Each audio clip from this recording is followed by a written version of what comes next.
Uma boa noite a todos os irmãos que estão conosco, ligadinhos aí no canal da Igreja UNASP São Paulo, ou Igreja Adventista do UNASP de São Paulo, ou no Rodrigo Silva Arqueologia, ou através do Facebook. Que o Espírito Santo esteja com você em qualquer lugar que você esteja nesse momento.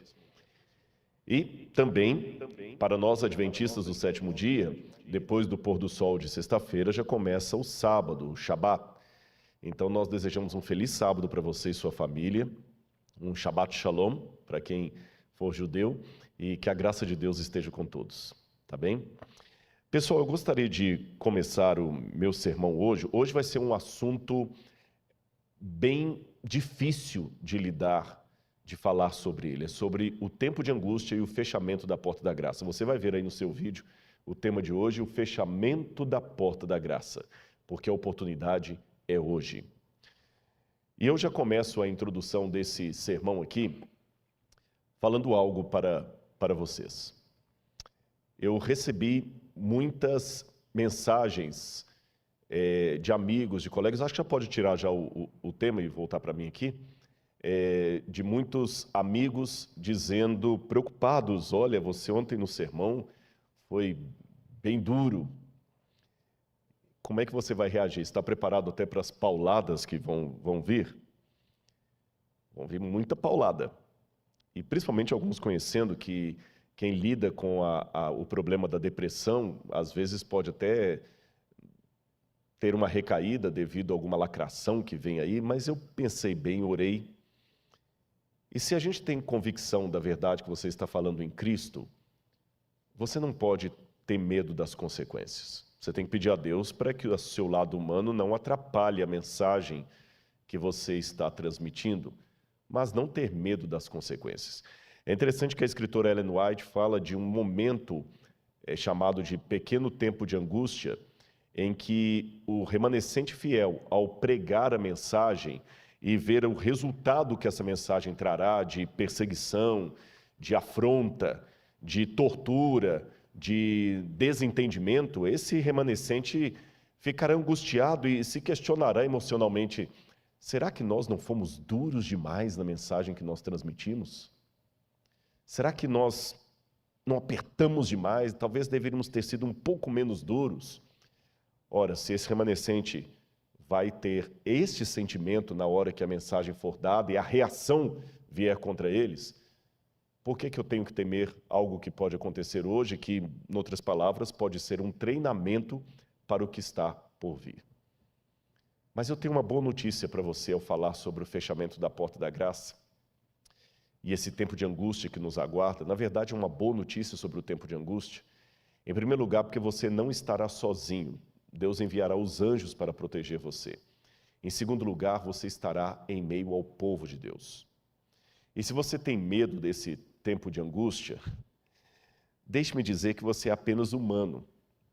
Eu confesso que, não em contradição, mas admitindo o meu lado humano, perante o que eu acabei de falar aqui agora, nesse exato momento, eu várias vezes já perguntei a Deus: Senhor, será que eu estou pronto para a última crise que aguarda o teu povo?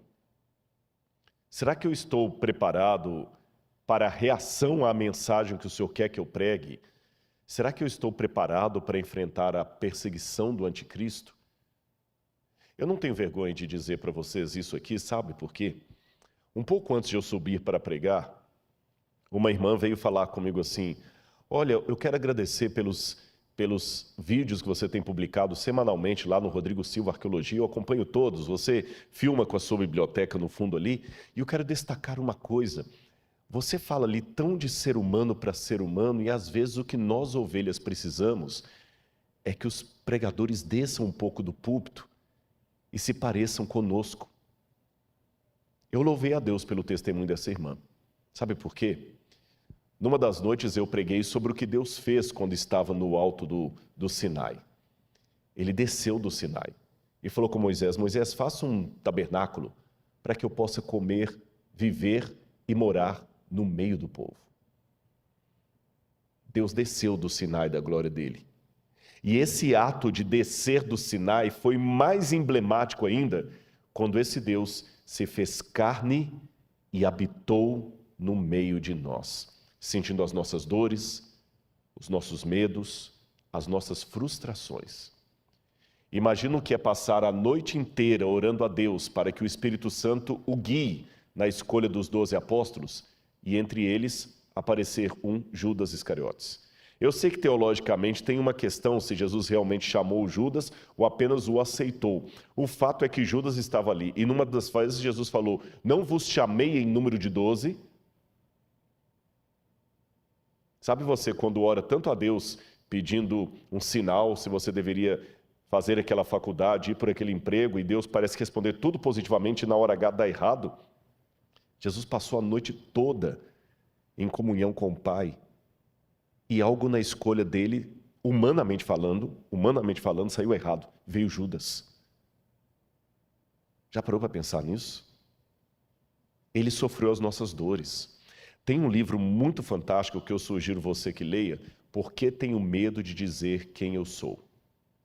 Se eu não me engano, eu tenho que conferir, acho que é de Erich Fromm esse livro, eu não estou com certeza absoluta se é de Erich Fromm, mas o título é esse. Já li há muitos anos esse livro, Por que Tenho Medo de Dizer Quem Eu Sou?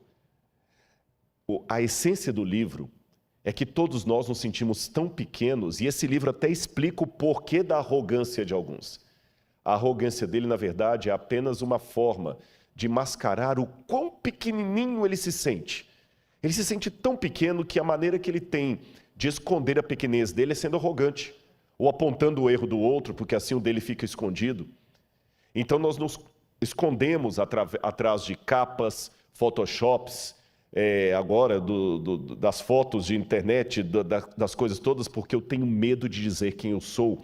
Porque se você souber quem eu sou, você não vai gostar de mim, porque nem eu mesmo gosto de mim. Então eu me escondo atrás de maquiagem sobre maquiagem.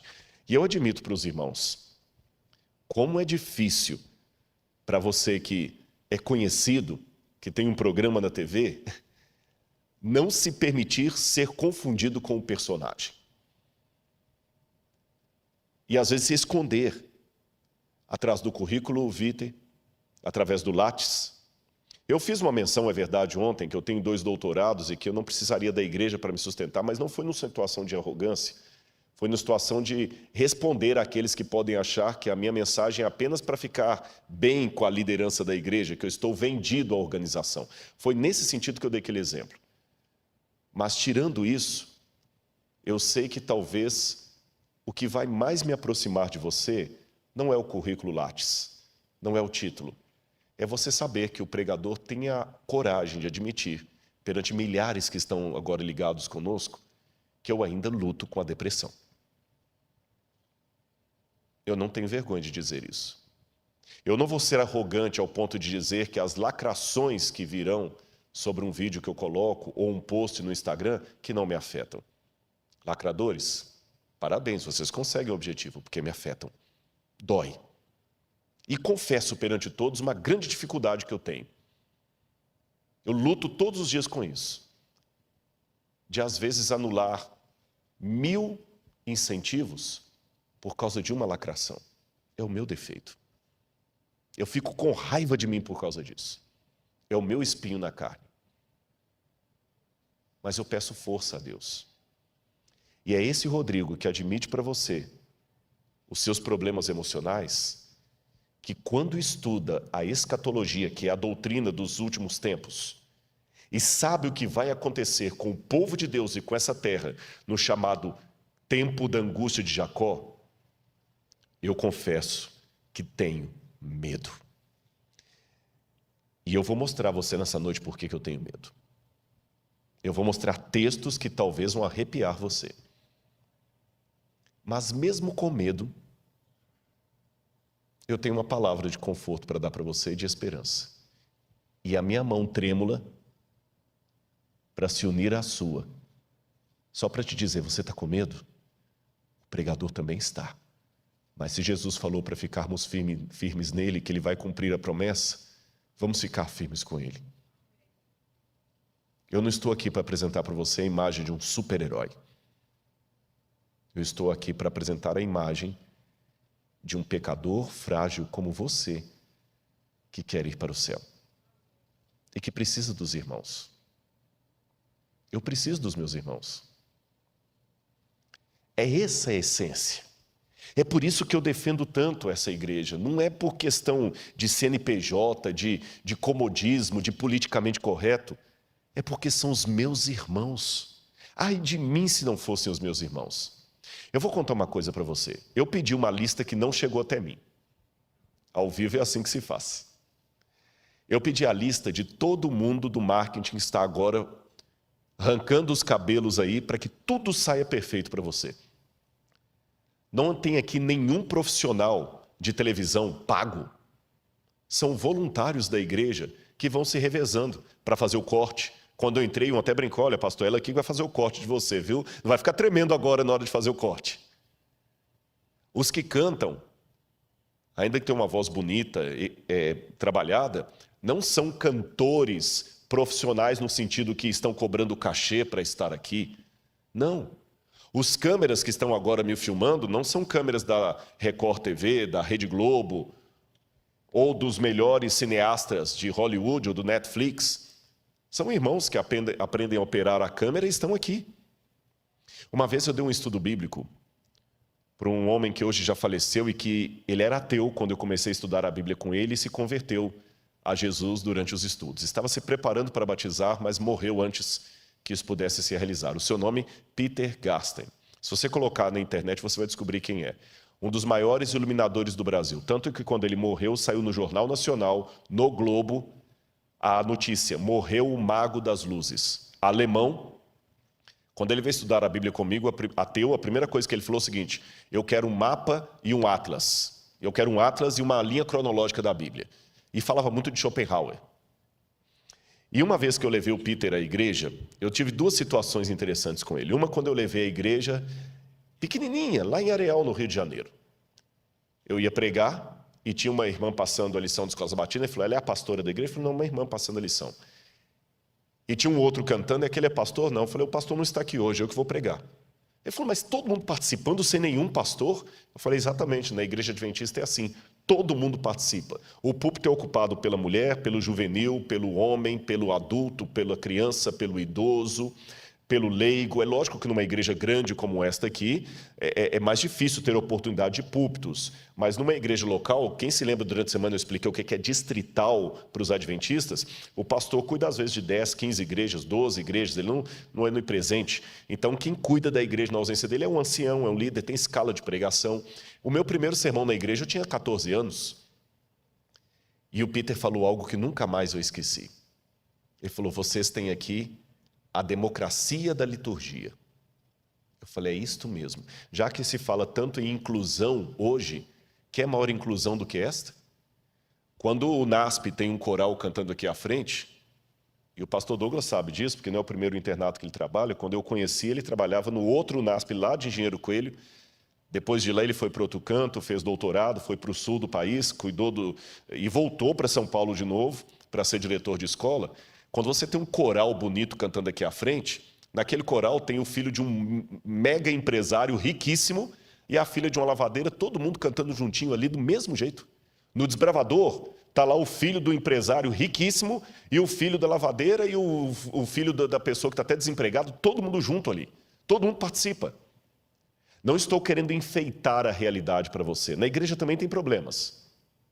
E se eu estou falando para alguém que fala que não quer vir para a igreja porque tem muita gente com defeitos aqui, venha, tem espaço para mais 2, 3, 4. Se você não quer vir porque tem gente hipócrita, venha, tem espaço para mais gente. Não enxergue a realidade com óculos cor-de-rosa. Tem problemas muito sérios aqui, isso é um hospital. Mas esse hospital também tem cura. E se você está assistindo alguém hoje aqui, eu sou um produto da Igreja Adventista do Sétimo Dia. Não tenho nenhum parente adventista. Paguei pesado um preço para vir para essa igreja, fui expulso de casa, humilhado, tive que dormir de favor na casa dos irmãos. E eu vou falar agora que essa igreja não presta. O que eu faço com o irmão que me deu abrigo quando a minha família me botou na rua? O que eu faço com aquela irmã que chegava todo dia lá com a pasta de dente? O que eu faço com aquela irmã piedosa, semi-analfabeta, que todo sábado está lá certinho na igreja e todo final do mês ela está dando o dízimo dela na igreja. Se eu falar que a igreja não presta, eu estou falando que aquela irmã não presta. Esse é o povo de Deus, e é contra esse povo de Deus que o diabo está se levantando. E uma grave crise aguarda o povo de Deus. E a lista que não veio é justamente todo mundo que está atuando, mas eu quero aqui prestar o meu agradecimento aos anônimos que limparam a igreja para que a gente estivesse aqui, que estão operando as câmeras, que colocaram as flores. Deus seja louvado pelos irmãos que Ele me deu. Deus seja louvado. Como eu falei, tem problemas? Tem. A igreja às vezes é como a Arca de Noé. O mau cheiro dos animais você só aguenta por causa do dilúvio que está lá fora. Mas ainda assim, é melhor dentro da arca.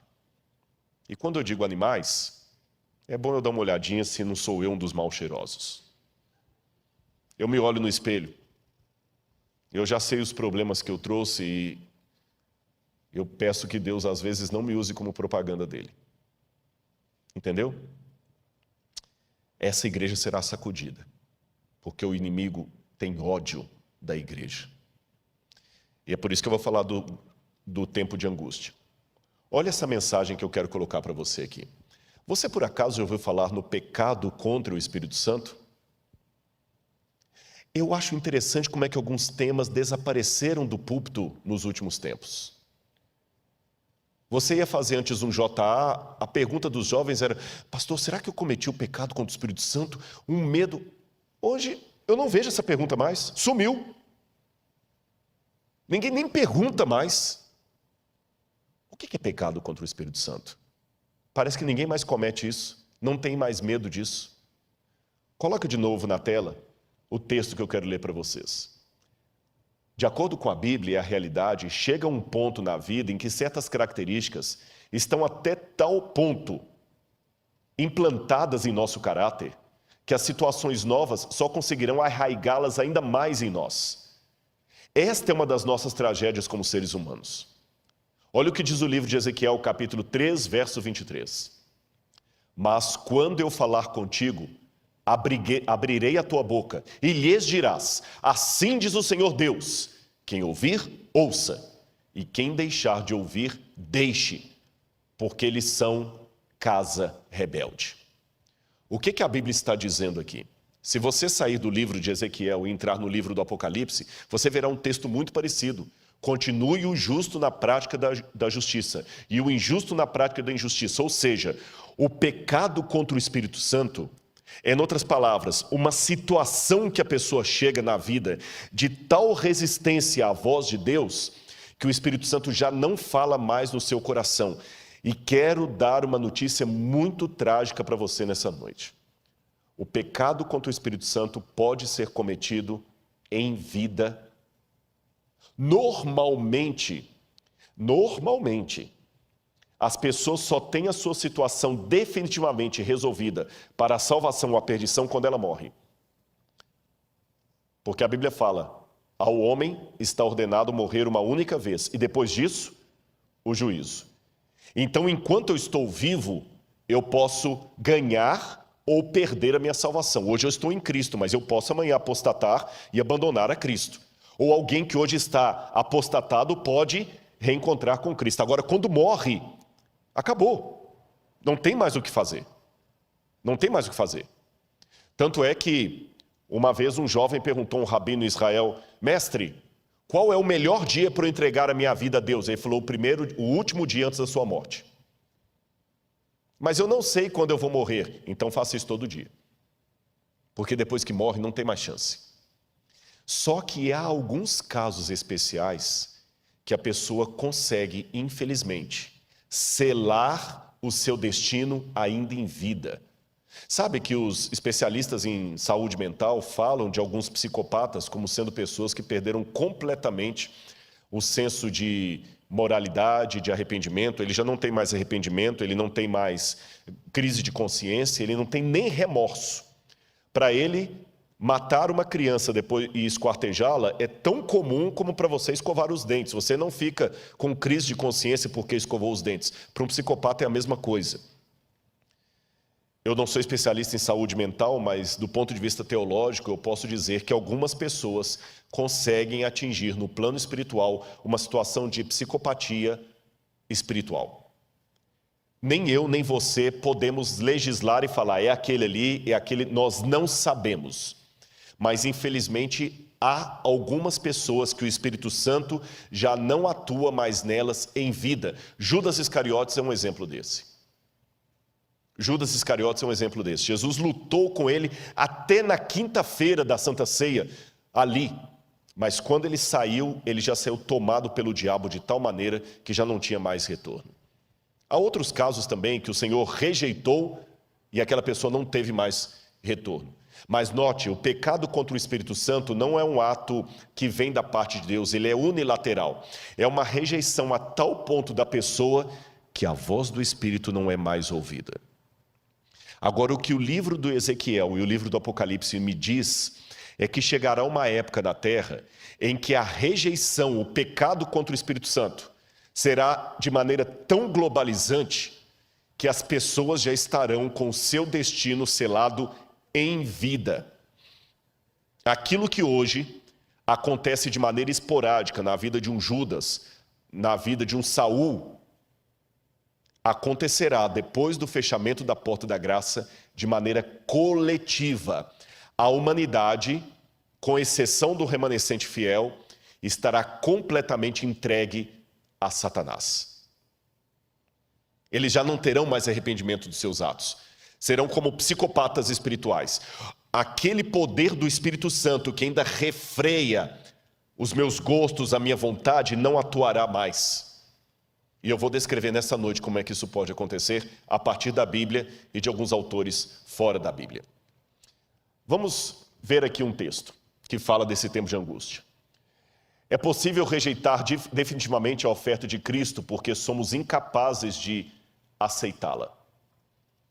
Um dia faremos isto, está com um erro ali. É possível rejeitar definitivamente a oferta de Cristo porque somos capazes, tá certo, de rejeitá-la. Um dia faremos isto, espero que não nós, de modo definitivo. Olha o livro de Daniel, capítulo 12, versos 9 a 10, que diz: vai, Daniel, porque essas palavras estão fechadas e seladas até o tempo do fim. Muitos serão purificados e embranquecidos e provados, mas os ímpios procederão impiamente, e nenhum dos ímpios entenderá, mas os sábios entenderão. O Apocalipse fala praticamente a mesma coisa no capítulo 22, versos 10 a 12. Então me disse ele: não seles a palavra da profecia desse livro, pois o tempo está próximo. Continue o injusto a praticar a injustiça, continue o imundo na imundícia, continue o justo a praticar a justiça e continue o santo a santificar-se. Eis que venho em breve.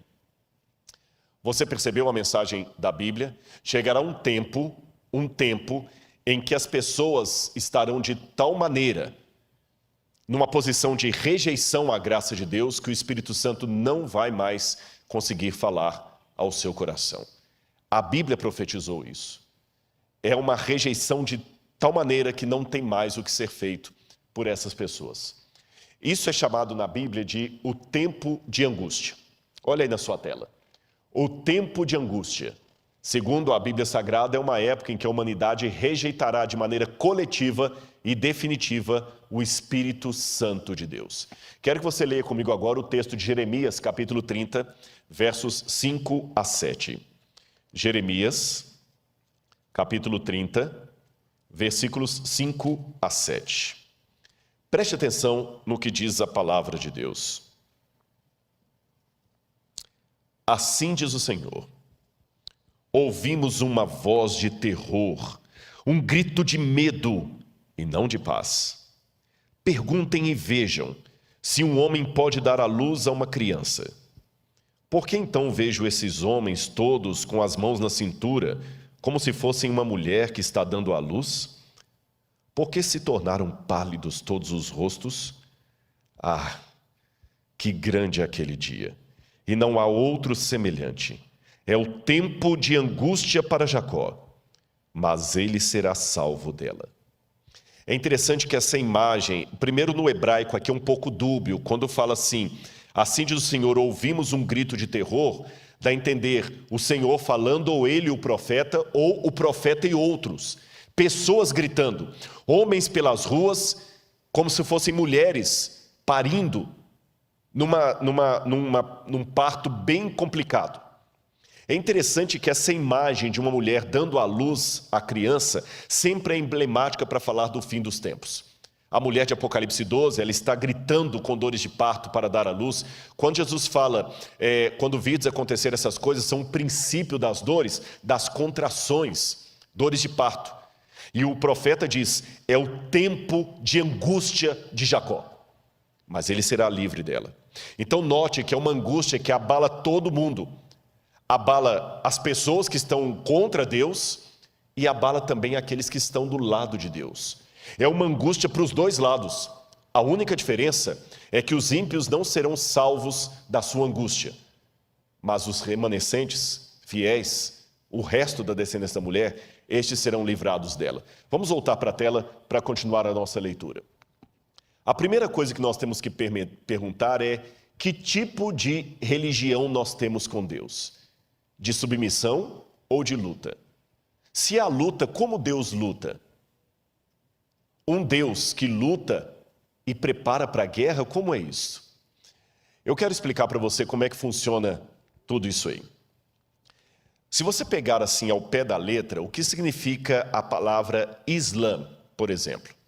Islã, em árabe, significa submissão a Alá, submissão a Deus. Um significado de nome bonito. Quando a pessoa fala, eu sou um islâmico, eu sou um muçulmano, ele está dizendo, eu me submeto a Alá, eu me submeto ao meu Deus. Agora vamos pegar a raiz do cristianismo. Nós somos descendentes espirituais do judaísmo, que por sua vez vem de Israel. E o que significa Israel?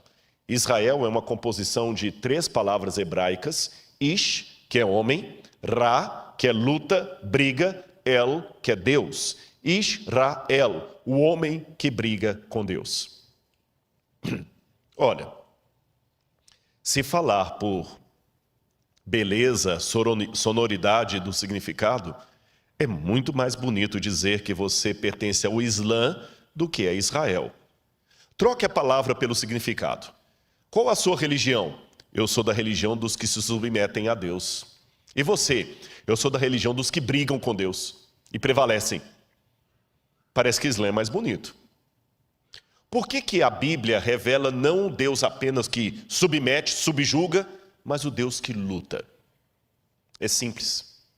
Por várias razões. Em primeiro lugar, Deus nos quer de maneira voluntária e não de maneira forçada. Por isso que Ele luta conosco, porque sabe que nós resistimos. E às vezes, para o nosso bem, Ele tem que nos segurar. Você já viu uma situação de uma criança tendo que tomar uma injeção dolorida, bezetacil, e como o pai tem que segurá-la? E quando o pai segura aquela criança, o que acontece? Ela se debate com o pai. Mas por amá-la, o que ele faz? Ele luta com ela, ele segura, por amor. Quando uma criança, às vezes o avião está para aterrissar e ela não quer ficar na cadeira quieta, quantas vezes a mãe tem que segurar a criança aqui, porque está com turbulência, para o bem dela, ela resiste. Quem não é pai, quem é insensível, fala assim, gente, taca um sonífero nessa criança aí que ela dorme o voo todo e o pai ainda tem sossego. Mas o pai que ama, prefere uma noite de insônia, mas ele luta ali com o filho. Quem é pai de primeira viagem já não teve a situação de passar uma madrugada toda lá e a criança não quer dormir. Quem não tem um sentimento paterno fala, simples, gente, pega um pouquinho de sonífero, coloca na aguinha e dá para a criança que ela dorme a noite toda. Mas quem ama não tem coragem de fazer uma coisa dessa. Ele prefere lutar. Quem não ama quer dar o sonífero para ficar livre da criança e ter uma noite de sono. Quem ama, luta. E ele luta com a criança ali que não quer dormir. Ele luta com a criança que não quer ficar na cadeira. Ele luta com a criança que não quer tomar injeção. É assim que Deus luta conosco. Mas tem mais um outro motivo por que Deus luta conosco. Primeiro, eu já falei, nós somos voluntariosos, nós não queremos a injeção da cura. Nós não queremos ficar quieto na lei de Deus. Nós não queremos dormir à noite. Mas além de lutar conosco, como uma mãe ou um pai luta com o seu filho, Deus também luta porque Ele sabe que nós estamos enfrentando um grande conflito entre as forças do bem e do mal. E como você treina um soldado para o conflito? Jogando baralho com ele? Como um soldado é treinado? Não sei se eu estou falando para alguém que teve vida militar. Você joga o camarada dentro de uma barraca e taca gás lacrimogêneo lá dentro. É como aquele filme lá do BOPE, né? Pede para sair. Por quê? Porque na guerra não pode ter frescura. Na guerra não pode ter, eu não como esse pão. Na guerra você sobrevive do jeito que estiver, ou você vai morrer. Não dá para ficar desesperado. Você tem que ser frio. E a melhor maneira de treinar alguém para uma guerra é colocando-o em situação de guerra. Como é que se treina um lutador de boxe para ganhar um campeonato de boxe? É lutando com ele, é dando pancada na cabeça dele, para ele aguentar a pancada do adversário. Então, meu irmão, você está ganhando pancada atrás de pancada, Deus está treinando você para o grande conflito. Eu vou contar uma historinha para você. Infantil. Mas se Jesus contou historinhas infantis, como as parábolas, que se tornaram teses de doutorado, que a parábola é infantil. Uma mulher tinha 10 moedinhas, perdeu uma moeda, encontrou, varreu a casa, encontrou e foi comemorar com as amigas. Quer historinha mais infantil do que essa? Essa história chega a ser mais simplória do que as fábulas de La Fontaine. Mas na simplicidade da parábola infantil de Jesus, que riqueza de detalhe. Eu já vi tese de doutorado sobre essa parábola de Jesus. Então vou imitar o mestre. Vou contar uma parábola para você. Uma vez, havia um grupo de árvores, todas muito bem colocadas ali, árvores frutíferas, e o passarinho veio, bicou alguns frutos e saiu com o biquinho sujo de semente. E quando o passarinho voou com o biquinho sujo de semente, algumas sementes caíram perto das árvores irmãs, ali onde tinha água, lugar gostoso, terra fofinha, cheia de adubo. Mas ele voou, e outra semente caiu longe, num lugar ermo, bem distante daquele arvoredo. Só que as duas sementes vingaram. Uma cresceu perto das árvores irmãs, cheia de cuidado, e a outra lá no meio do deserto, quase assim, lugar ermo.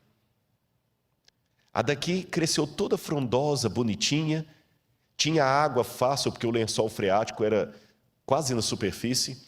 A outra tinha que ficar esticando a raiz dela na terra para conseguir umas gotículas d'água. A daqui estava num lugar protegido. A de lá não. Quando ela começou a crescer, passou um tropel de cavalos ali de uma caravana e a quebrou. Quase ela morreu. Ela teve que crescer toda torta, toda cheia de cicatrizes. E a outra aqui toda protegida. Passou um tempo e veio um lenhador. E por ironia da vida, cortou todas as árvores daquele arvoredo, menos a caçula. Deixou. E agora, à distância, sem o arvoredo impedindo a visão, uma árvore daqui ficava olhando a irmã do outro lado. Uma cheia de cicatrizes e machucados, e a outra frondosa e bonita. Armou-se uma tempestade. Vento soprou, raios, trovões, chuva ácida. Para a árvore que estava acostumada com tantas pancadas, foi mais uma brisa. A outra foi derrubada na primeira ventania. Deus conhece a vida melhor do que eu e você. Se Ele está deixando você apanhar e ter cicatrizes, Ele está preparando você para algo melhor. Eu vou confessar para você. Eu não sou masoquista, não gosto de sofrimento.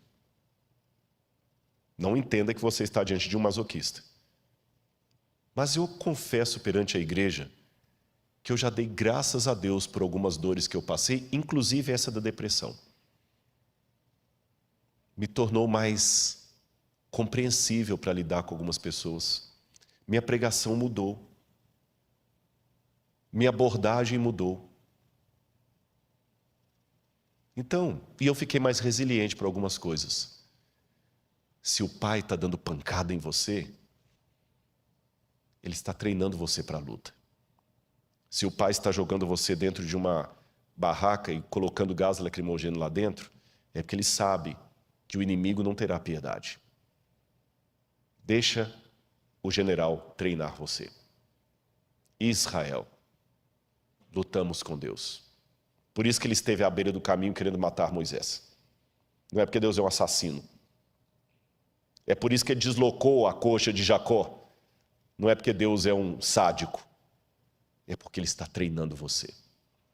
E sem exageros, eu vou mostrar para você nessa noite o que significa a guerra que nos aguarda. E eu sei que há crianças aqui nos assistindo, mas eu peço a Deus que transforme essa mensagem de tal maneira que até as crianças sejam atingidas por ela, porque o programa Evidências não é feito com a linguagem infantil, de jeito nenhum. E o tanto de criança que assiste, você pode olhar sempre no Instagram, estou colocando foto de criança. Então, se Deus pode transformar o Evidências para atingir crianças, Deus vai usar essa mensagem para atingi-los, mesmo porque, se eu entendo bem da profecia, no fim dos tempos, quando a liberdade for tirada, são as crianças que serão usadas para pregar no nosso lugar. Então vamos lá. Olha a perseguição vindoura. Apocalipse capítulo 13, versos 6 a 7, 15 a 17, fala do que o anticristo vai fazer. Foi-lhe dado poder para guerrear contra os santos e vencê-los. Foi-lhe dada autoridade sobre toda tribo, povo, língua e nação. Todos os habitantes da terra adorarão a besta. Aquele que tem ouvidos, ouça. Se alguém há de ir para o cativeiro irá. Se alguém há de ser morto à espada haverá de ser morto. Porque aqui está a perseverança e a fidelidade dos santos. Foi-lhe dado poder para que fossem mortos todos os que recusassem adorar a imagem, como obrigou a todos, pequenos e grandes, ricos e pobres, livres e escravos, a receberem certa marca na mão direita ou sobre a testa, para que ninguém pudesse comprar nem vender, senão aquele que tivesse a marca, que é ou o nome da besta, que é, ou o número do seu nome. Apocalipse 13.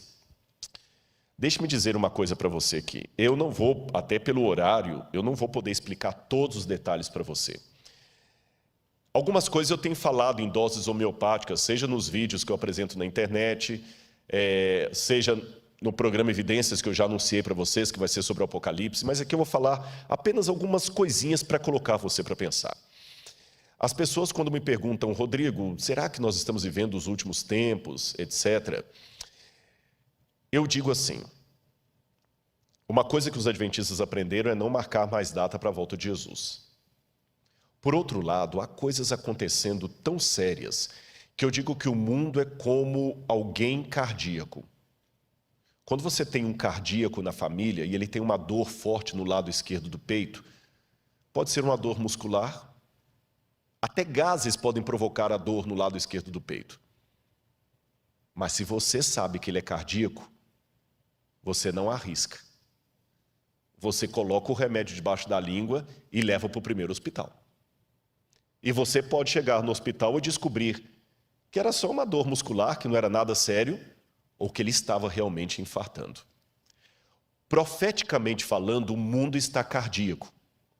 E no exato momento que eu estou falando com você, eu estou vendo dores muito fortes no lado esquerdo do peito. Já houve outras na história que eram apenas dores musculares. Essa também pode ser muscular. Pode ser que eu esteja falando isso aqui para você e as crianças que estão aqui me assistindo, amanhã subam ao púlpito e eu já esteja velhinho também assim, com dificuldade até de locomover e Jesus não voltou. Pode ser.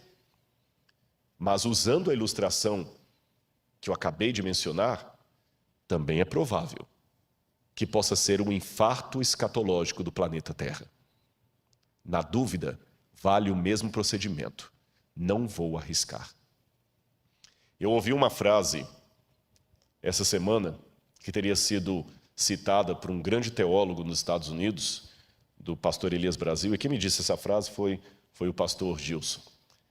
Que o pastor Elias Brasil teria mencionado, olha, que ele perguntou para todos, vários teólogos, você acha que nós estamos vivendo os últimos tempos? E o doutor Elias Brasil, que é um intelectual de primeiro calibre, que não é de falar coisas apenas assim por achismo, ele teria dito mais ou menos assim. Se eu não citar exatamente, eu vou parafrasear. Amigo Gilson, eu acho que nós já estamos agora por conta do relógio de Deus, porque pela profecia, o tempo já foi.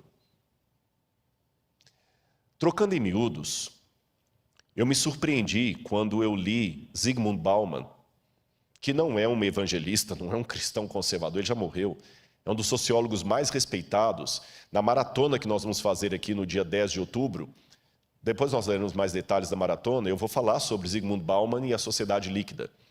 Quando ele anunciou, o mundo precisa de um governo único, e o Papa Francisco é o único com capacidade de ocupar esse cargo, aquilo eu falei, interessante isso.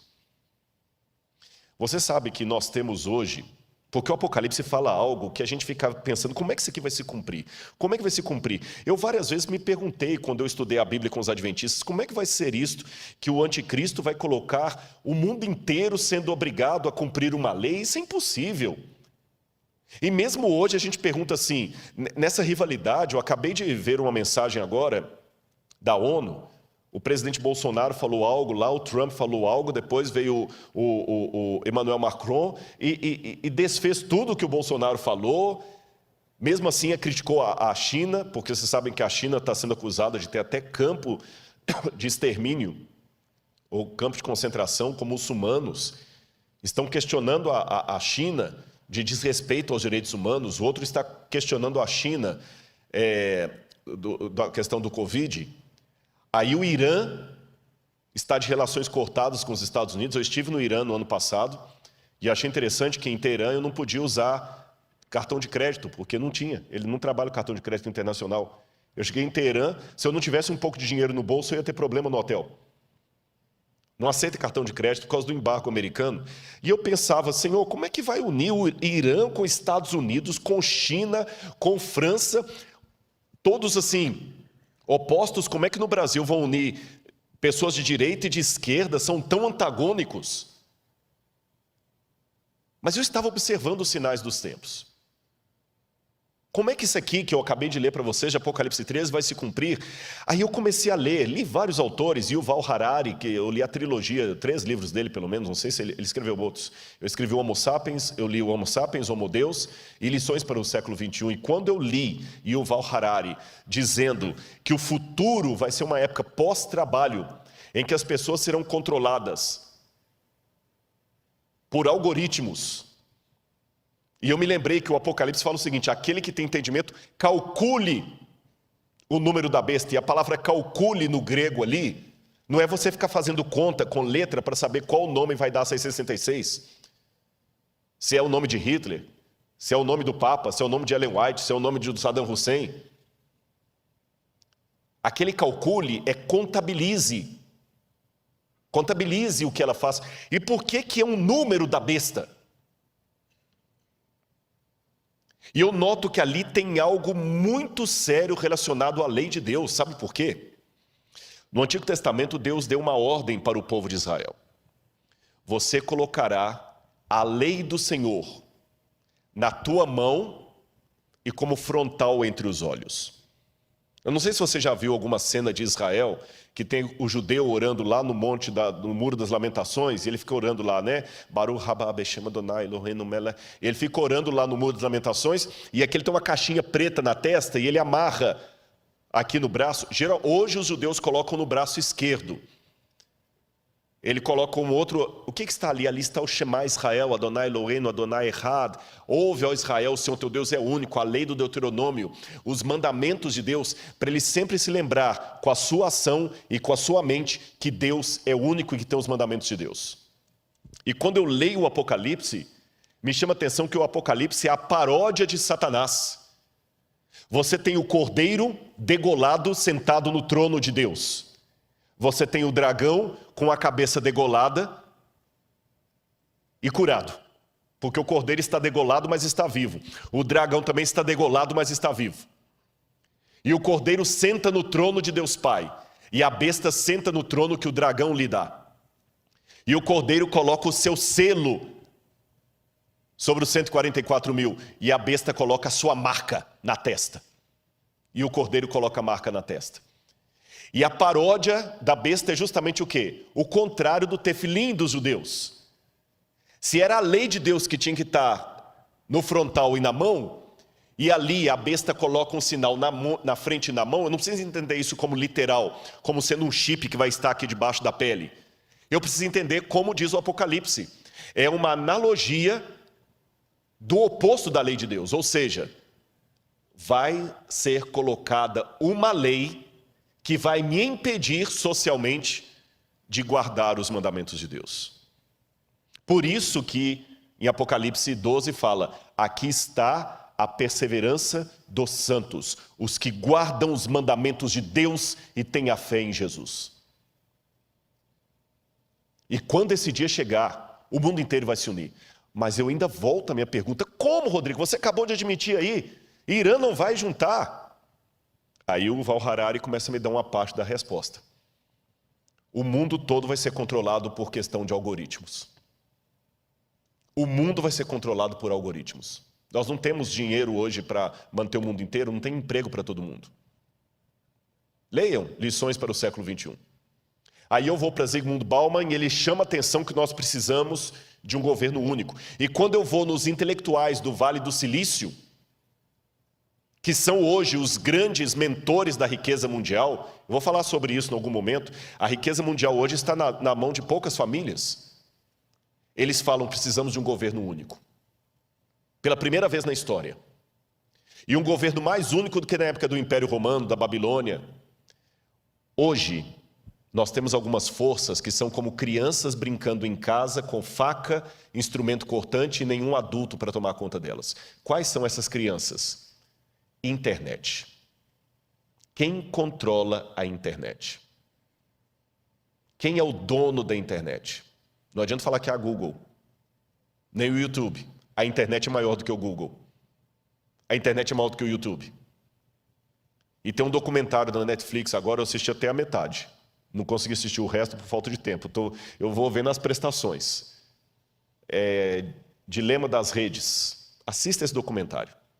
Como é que eles estão controlando hoje a sua vontade, a vontade pelo algoritmo.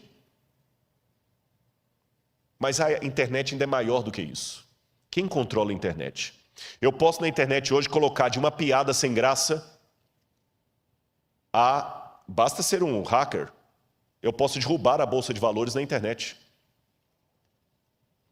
Tem muita gente que tem medo do terrorismo virtual. Quem controla a internet? Não adianta. Eu até estava conversando com o pessoal da mídia, que eles falam de alguns que entram para derrubar canais. Eu falei, mas por que não entra na justiça? Ele falou, não adianta, porque cada canal está num país diferente, qual legislação que vai seguir? Não existe uma legislação mundial para controlar a internet. E ela é muito perigosa para não ficar na mão de ninguém. Segundo, quem controla bolsas de valores? Quem controla? Hoje é tudo na base da especulação. Teve o problema na China, o Brasil agora está com 800 bilhões de déficit por causa da China. Quem controla a Bolsa de Valores? Está tudo ligado. Se cair a Bolsa de Valores de Hong Kong, você nunca foi a Hong Kong e você pode perder o seu emprego aqui por causa disso. A montadora vai fechar porque caiu uma Bolsa de Valores onde você nem existia. Bolsa de Valores é especulação. E quem controla uma criança tão perigosa como essa? Terceiro, tráfico de drogas e de armas.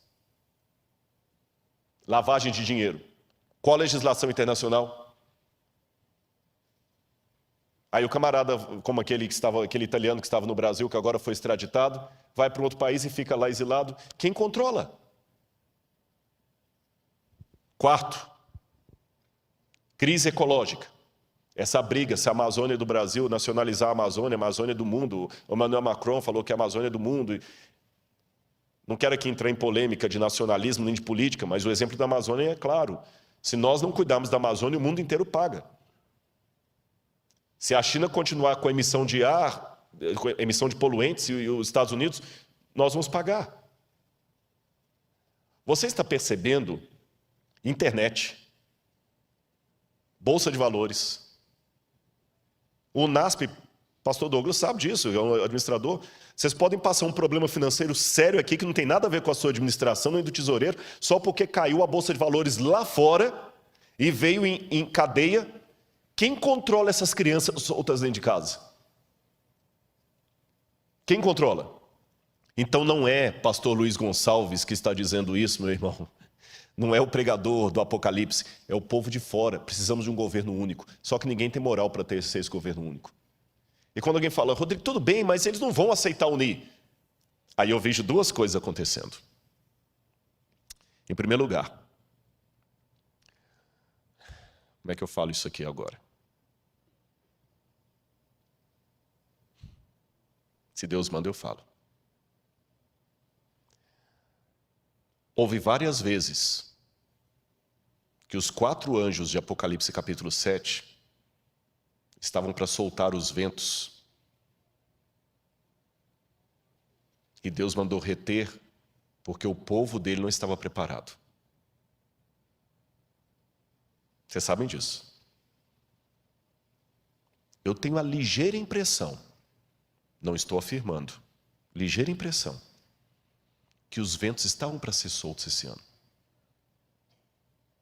O que nós teríamos no início do ano que eu estava a ponto de ver o que ia acontecer para unir o globo num governo único? O Papa Francisco estava reunindo líderes do mundo inteiro para propor uma nova agenda que cobrisse a questão ecológica, a questão da economia, a questão da família, e todo mundo estava para mandar representantes no mês de março. E coladinho nisto, fazendo parte do mesmo projeto, o 5G. Que quem entende de internet sabe melhor do que eu o que significaria o 5G no mundo. O 5G vai ser mais do que o advento da internet. O mundo seria outro. E na hora que essas duas coisas estavam para transformar o mundo, Covid. Parou tudo. Estou perguntando, não estou afirmando. Estou pensando com os meus botões. Será que Deus falou assim, eu vou permitir esse vírus para parar o mundo, porque o povo de Deus ainda está dormindo demais? E nós ainda estamos parados aqui esperando? Eu fiz teologia. E fui professor de alguns pastores que estão aqui. Mas eu falava com eles em sala de aula que por melhor que a gente tentasse prepará-los, eu nunca ia conseguir preparar você para expulsar um demônio, para dar uma notícia de morte. E eu odeio isso. É um osso do ofício. Eu não quero ficar orando por pessoas que estão doentes, não é porque eu não me simpatizo por elas, é justamente por me simpatizar com elas que eu não gostaria que ninguém mais estivesse doendo, sofrendo, vocês entenderam? Não é com prazer que eu atendo uma oração. Rodrigo, você pode orar por minha mãe, ela recebeu o diagnóstico, agora está com Covid, está entubada. Não é com prazer que eu faço aquela oração. Há orações que eu faço com prazer, há orações que eu faço por necessidade. Essa é de necessidade. Eu não quero mais orar por ninguém no hospital. Eu não quero mais ter que apelar para alguém voltar para o povo de Deus. E até quando Deus vai reter os 4 ventos? E Deus, na sua sabedoria, fez 2 coisas, na minha humilde opinião. Ele retardou os planos do 5G, retardou a união global do Papa e mostrou para você que ainda está incrédulo que o mundo pode, a despeito das diferenças políticas, se unir em torno de um mesmo propósito. Seja de esquerda ou de direita, está todo mundo usando máscara. Seja a França ou o Irã, está usando máscara. Seja Israel ou a Arábia Saudita, estão usando máscara. O Covid parou o mundo. Parou o mundo. Um decreto mundial pode parar o mundo. É isso que o Apocalipse falou que vai acontecer. Eles estão pedindo um governo, agora fala-se localização, não é mais globalização. Como eu disse, eu posso estar equivocado, e daqui a 30 anos alguém usar esse sermão e falar, Rodrigo Silva, 30 anos atrás achando que Jesus ia estar perto de voltar, mas pode ser que eu não esteja equivocado.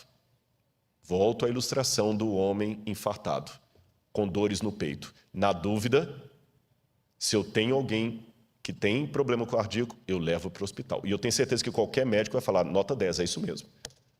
Leve para o primeiro hospital, deixe o médico diagnosticar. Você não brinque. Como eu não sou especialista em história mundial, eu não brinco, eu corro. Mesmo porque a volta de Jesus para mim não deve ser só uma doutrina, tem que ser um desejo. Agora, como é que eu posso entender o tempo de Augusto? Alguns teólogos pensam que seria o sofrimento de Israel no ano 70, eu não acredito assim. Outros pensam que seria os sofrimentos da igreja ao longo das eras. Outros pensam que seria uma metáfora que nunca se tornará histórica, os idealistas. Outros, eu estou entre eles, pensam que será um caos mundial no governo do anticristo. Tanto aqueles que são pós-tribulacionistas, que acreditam, como eu, que Cristo voltará depois da tribulação, para buscar o seu povo, e aqueles que são pré-tribulacionistas, acham que Jesus vai arrebatar a igreja. Mas deixe-me mostrar que essa é uma crença antiga. Vou mostrar algumas imagens para vocês. O Didaquê, ou Didaquê, que é o ensino dos 12 apóstolos, um documento cristão do 2º século, já dizia, quando a ilegalidade aumentar, eles vão odiar, perseguir e trair uns aos outros. Então o enganador do mundo aparecerá reivindicando ser o Filho de Deus. Ele fará sinais e maravilhas, e a terra será entregue em suas mãos. Ele fará coisas iníquas que não foram vistas desde o início do mundo. Então a humanidade entrará no fogo da provação, e muitos serão levados a tropeçar, e muitos perecerão, mas aqueles que perseverarem em sua fé serão salvos da maldição. Ou seja, essa doutrina que eu estou mostrando para vocês agora não é modismo. Não é porque eu estou empolgado com o Covid e estou dizendo, é agora, é agora, é agora. Não é, sabe, eu acho que Apocalipse não pode ser, a hermenêutica do Apocalipse não pode ser a Folha de São Paulo. Nem a revista Veja. Tem gente que fica vendo o Apocalipse sempre assim atrás, é agora, é agora. Não é isto. Mas também não é o extremo de você não analisar com prudência os sinais dos tempos. O que eu estou falando agora e que está no livro Grande Conflito, já era dito há 2000 anos. Que Satanás fará parecer que Cristo veio. Ou seja, aquilo que eu leio no livro Grande Conflito gera o pensamento dos cristãos primitivos que conviveram com aqueles que conviveram com o que escreveu o Apocalipse.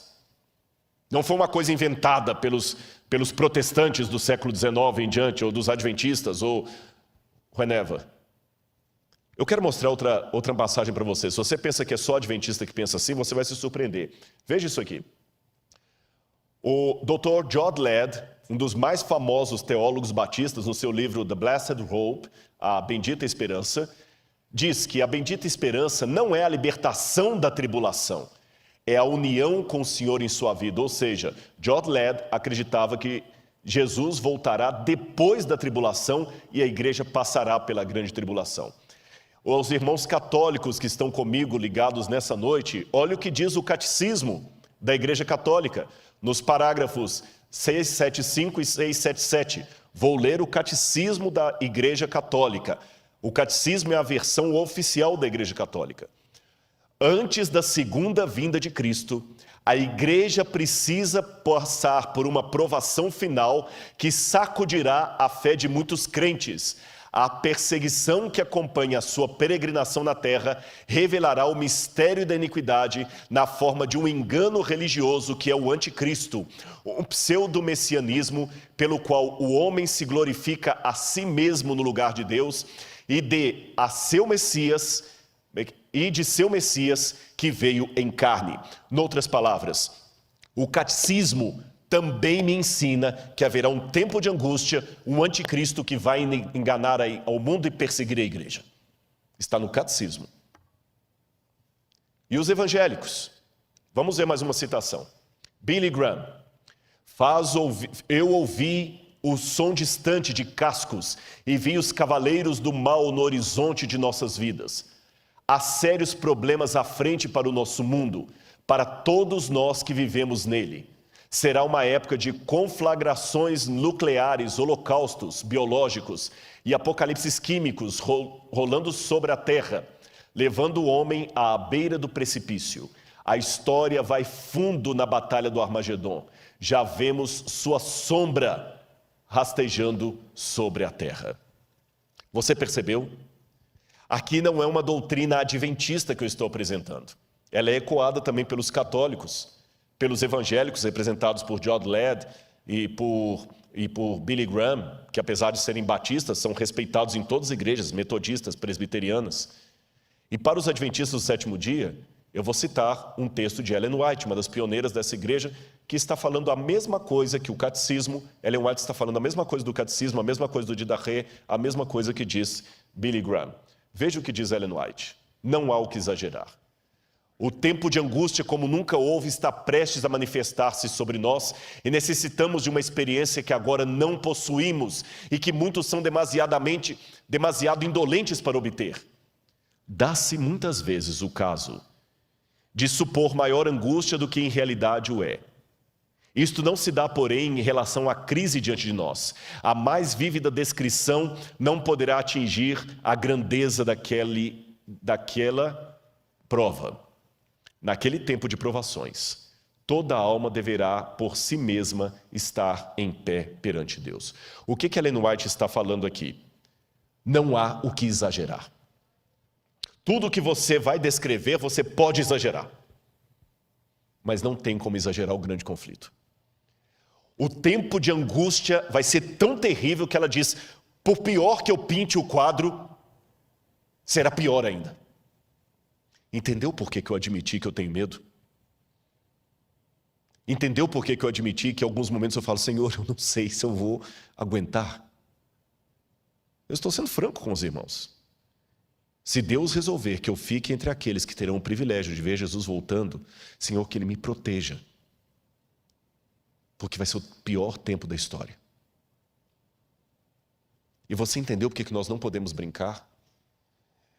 Irmãos, eu quero passar mais rápido aqui, porque meu tempo está acabando, mas esse assunto é tão importante, e ele não pode ser negligenciado, e eu tenho certeza, há uma promessa, que quando o livro do Apocalipse for aberto e estudado, haverá um revivamento no meio do povo de Deus. Por isso que eu me preocupo com algumas interpretações que estão tendo do Apocalipse por aí. Uma vez alguém falou, o que você acha das interpretações de fulano de tal? Eu falei, eu só vou colocar uma coisa. Luiz Gonçalves prega o Apocalipse, e pessoas se batizam na igreja. Fulano de tal prega o Apocalipse e a igreja se divide. Onde é que eu estou vendo o fruto do Espírito? Eu não estou aqui querendo fazer jogo de comadre, mas chama minha atenção que essa igreja aqui está batendo o recorde durante a pandemia de visualizações na internet. Eu desconheço outro pregador, outro púlpito que está com a média de 80, 100 mil visualizações toda semana. Não estou fazendo jogo de comadre. Eu não preciso disso. Mas como eu sou franco para fazer a crítica, eu tenho que ser franco para fazer a defesa. Curioso que você tem pregado aqui, pastor Gilson, só temas de Apocalipse. Eu sei que o pastor Gilson tem o bom dom de pregar. Eu sei que ele é um homem dedicado a Deus e já foi pastor de grandes igrejas. Mas permita-me aqui, pastor, sem nenhuma invalidação, eu não acho que é a sua experiência pastoral que está dando esses números, nem o seu talento. É o Espírito Santo correspondendo à promessa que Deus fez. Prega Apocalipse. Eu falo muito de arqueologia, mas a arqueologia não deve ser o foco da minha mensagem. Tem que ser Cristo. E mesmo Cristo tem que explicar. A mensagem tem que ser cristocêntrica, mas ela tem que ser teológica. Porque não basta apenas pregar Jesus. Que Cristo eu estou colocando no meio? Que Cristo? E as 3 mensagens angélicas eu tenho que pregar. Temei a Deus e dá-lhe glória, pois é chegada a hora do seu juízo. Caiu a grande Babilônia. E se alguém adorar a besta e a sua imagem, vai receber a sua marca. Eu não tenho que ter medo desses temas. Mesmo que venha retaliação por falar essas coisas. Porque junto com a retaliação, virá o que Deus já está cumprindo no seu ministério aqui. Pessoas vão se reavivar. Deixe-me mostrar mais uma coisa. E mesmo que eu passe um pouquinho do tempo hoje, mas eu quero contar com a sua paciência, porque esse assunto é importante. Seria isto, coloca no ar, por favor. Seria isto uma síndrome de vitimismo, falar de perseguição do povo? O vitimismo pode ser uma forma social de compensar a identidade de grupos religiosos inexpressivos. Ele está presente na linguagem que usam em sua cosmovisão. Então essa ideia que Deus vai perseguir a igreja, isso é vitimismo. Será? Olha, pode deixar algumas imagens aí para a gente ganhar tempo? O mundo também duvidou que Hitler faria o que fez. A Alemanha tinha os melhores filósofos, a Alemanha tinha os melhores intelectuais. Ninguém em sã consciência acreditaria que a Alemanha com Hitler mataria 6 milhões de judeus.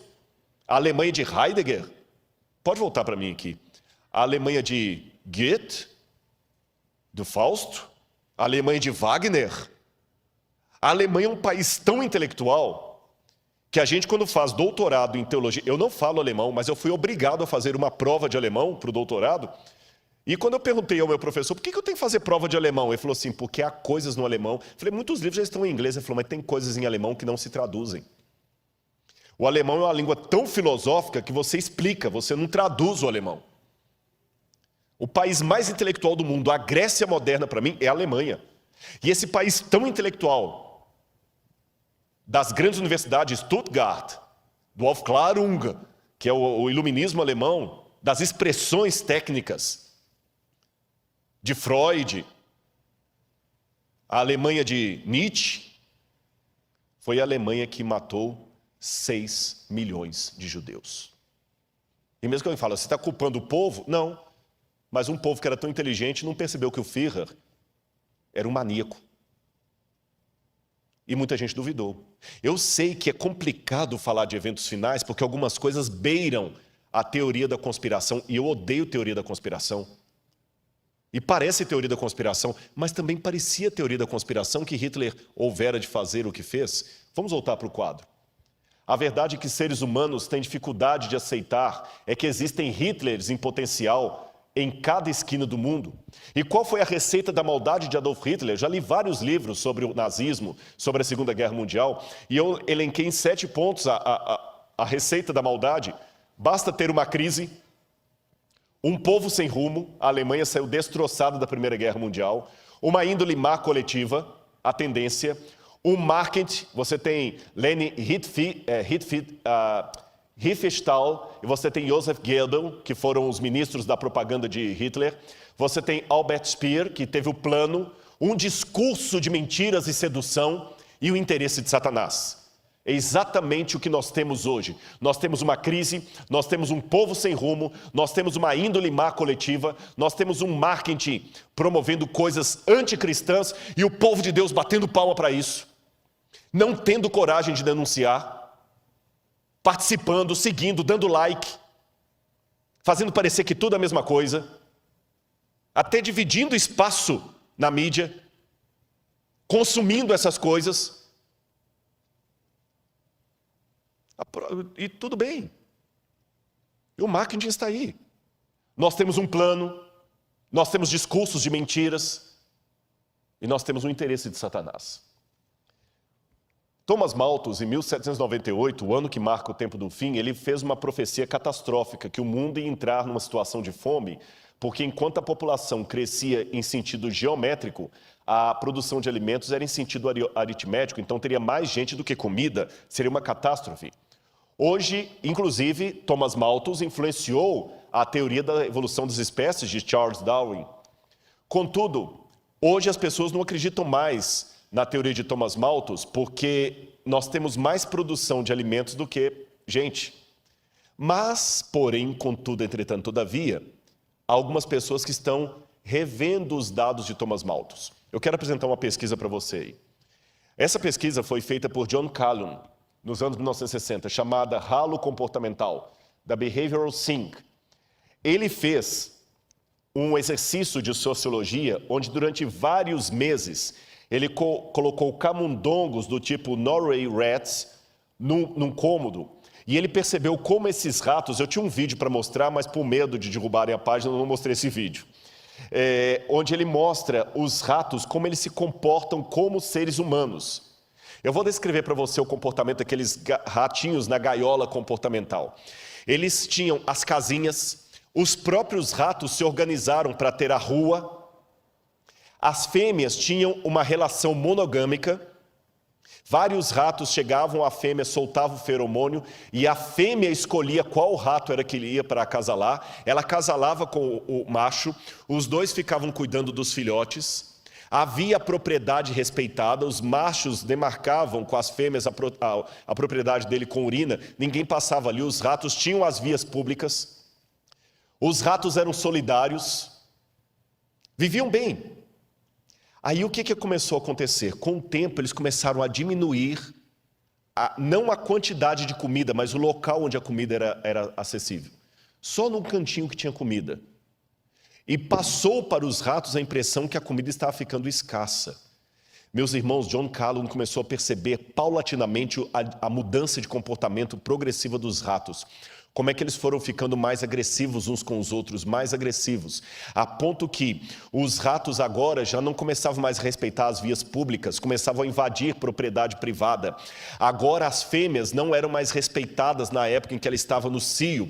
4, 5 ratos atacavam uma mesma fêmea fora do cio, copulavam com ela, vários ratos, e depois a matavam. A violência começou a estar ali, e alguns ratos começaram a se organizar em verdadeiras gangues. E começaram a matar uns aos outros, e começou a diminuir a população, porque os ratos iam ficando cada vez mais agressivos e mudando o comportamento deles. E começaram a fazer coletivos de ratos que começaram a morar agora em lugares tipo um apartamento. E os ratos dominantes ficavam no topo e obrigavam os outros ratos a irem levar comida para eles e batiam nos outros ratos e começavam a descer em gangues. Olha a descrição da pesquisa de John Calhoun nos últimos dias. Ele começou a registrar que entre os machos havia 4 tipos de personalidade que começavam a ficar cada vez mais acentuadas. Haviam os machos dominantes, também chamados de bonitos, altamente agressivos. Havia machos homossexuais, insinuavam-se a membros do mesmo sexo, ou fêmeas estéreis, que eram atacadas pelos dominantes. E antes que alguém ache que é homofobia o que eu estou falando, não é homofobia não, meu amigo. Eu só estou repetindo o dado de uma pesquisa científica que foi apresentada. Não havia esse comportamento antes da crise. Agora começavam machos se insinuando sexualmente para machos. Tá certo? Não estou falando agora que o homossexual é uma distorção, que é uma doença, não estou falando nisso. Eu estou apenas descrevendo o que aconteceu. Está ali nos dados. Pega o artigo científico. Eu coloquei até a foto do artigo científico. É só isso que eu estou falando. E não havia esse comportamento antes. E essa situação de machos se insinuarem para machos começou a ficar cada vez mais comum. A situação de machos agredindo fêmeas e até matando-a começou a ficar mais comum. É isso que eu estou acentuando. Outro detalhe, vamos voltar para a tela. Havia os passivos que começavam a mover como zumbis entre a população, completamente apáticos. Havia os sondadores, hiperativos, hipersensuais, bissexuais e canibais. E as interações sociais dos ratos tornaram-se cada vez mais de curta duração. Os instintos de cortejo sexual e parentesco desapareceram.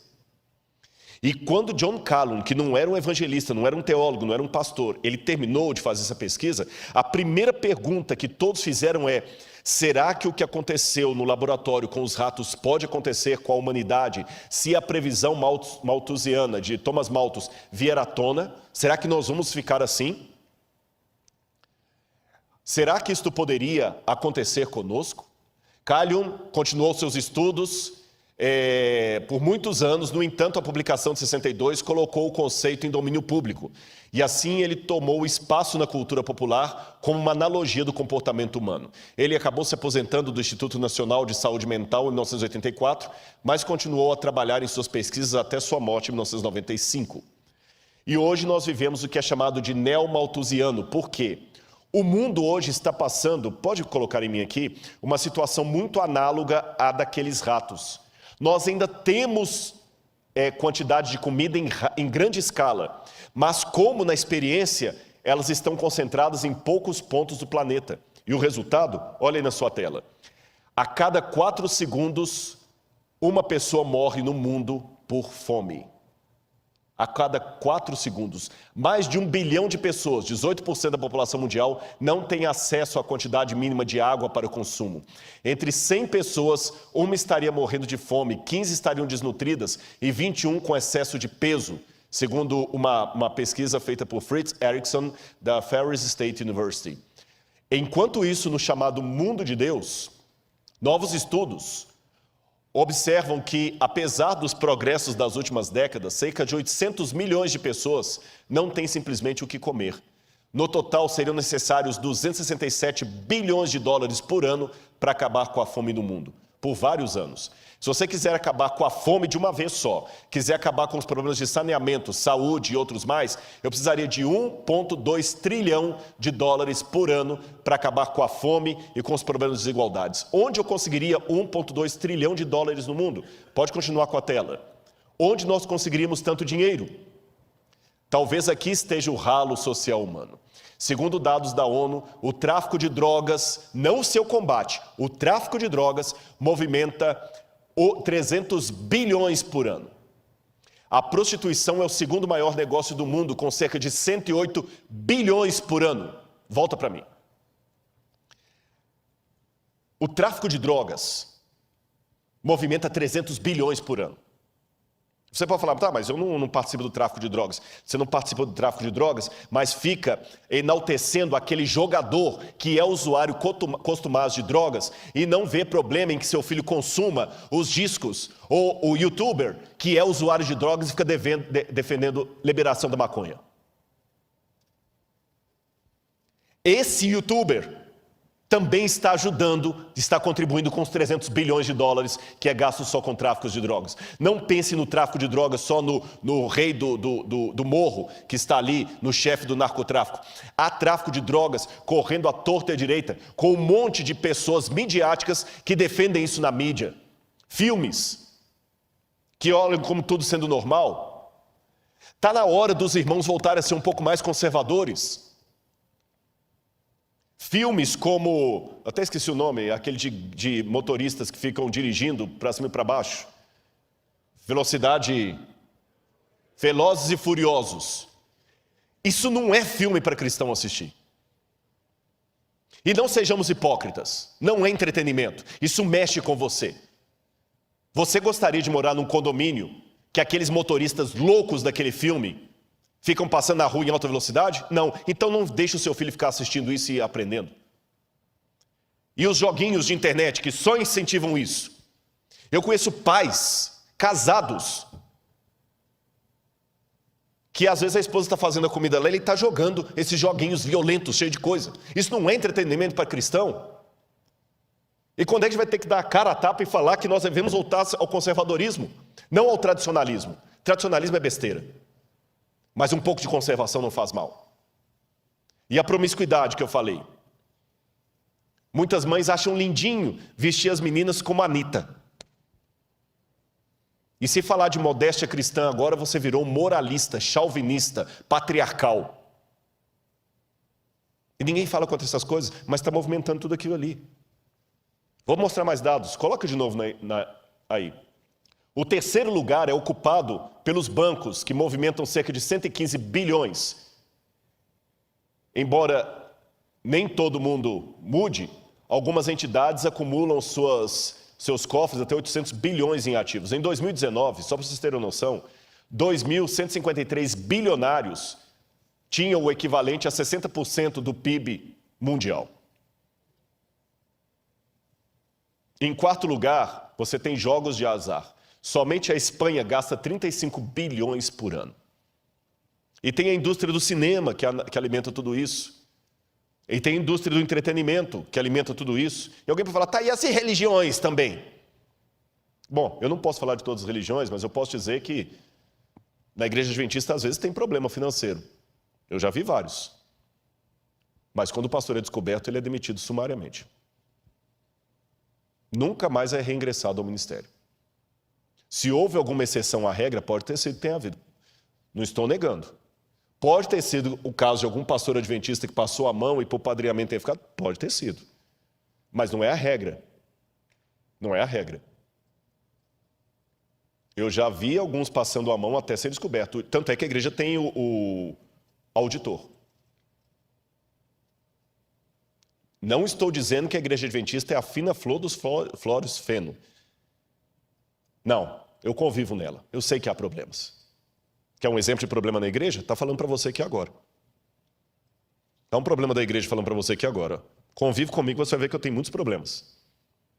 Mas eu sei que a igreja não brinca. E o dízimo não fica na igreja local. O dízimo é distribuído. E lá tem a percentual, e vocês podem pegar na internet, peguei na internet, como é que o dízimo é distribuído, quanto que vai para cada canto. Essa igreja aqui não fica um centavo do dízimo nessa igreja. Ela partilha com todos os outros. Por isso que qualquer pastor adventista pode ter o mesmo salário, quer ele seja pastor de uma igreja grande como essa, cheia de empresários, ou seja pastor de uma igreja desse tamanhozinho. O que diferencia, é lógico, são os auxílios, porque você não quer comparar o aluguel de alguém que mora em Brasília com o aluguel de alguém que mora em Jequié. Vocês entenderam? Eu não ganho pontos a mais. O pastor Douglas tem doutorado. Compara o preço do salário de um diretor, de um pró-reitor. Compara o salário de um pró-reitor de uma universidade pública aí com o salário dele. Eu ganho mesmo tanto que ele.